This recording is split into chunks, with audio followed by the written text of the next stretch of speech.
Elias walked barefoot across the golden dunes, each step sinking into sun-warmed sand that shimmered like powdered gold. The desert stretched around him in every direction, a sea of light and silence, unbroken, but for the distant shimmer of heat on the horizon.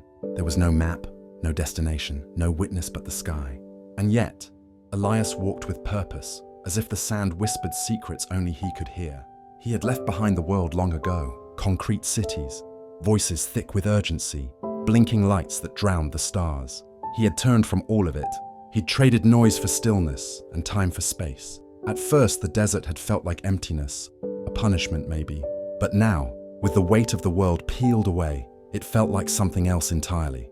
It felt like paradise. The sky was impossibly wide, an eternal canvas brushed with fire at sunrise and washed clean by noon. Wind sculpted the dunes into fluid shapes, always shifting, never the same. Sometimes, Elias would stop and run his hand along the ridge of a dune, just to feel how soft the world could be when it wasn't trying to be anything. He didn't need food often. He didn't speak. There was water when he needed it, found in ways he couldn't explain. A cactus that bloomed just as he passed, a hollow in the rock where rain had lingered. The desert provided, not in abundance, but in grace. Days blurred into each other, marked not by clocks but by light and shadow.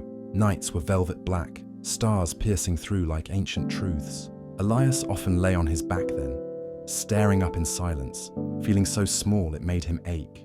But not with fear, with awe. Out here he no longer needed answers. The questions themselves were beautiful enough. One day, after weeks or months or lifetimes, Elias came upon a single wind-swept tree standing in the middle of nothing. Its leaves shimmered silver, and its bark shone like moonlight. Beneath it, a small spring burbled up from the earth, cool and clear, defying the desert's law. He knelt, drank, and laughed. Not because he had found it, but because he hadn't been looking. He stayed beneath that tree for a time. Maybe a day, maybe a year. The desert didn't measure things the way people did.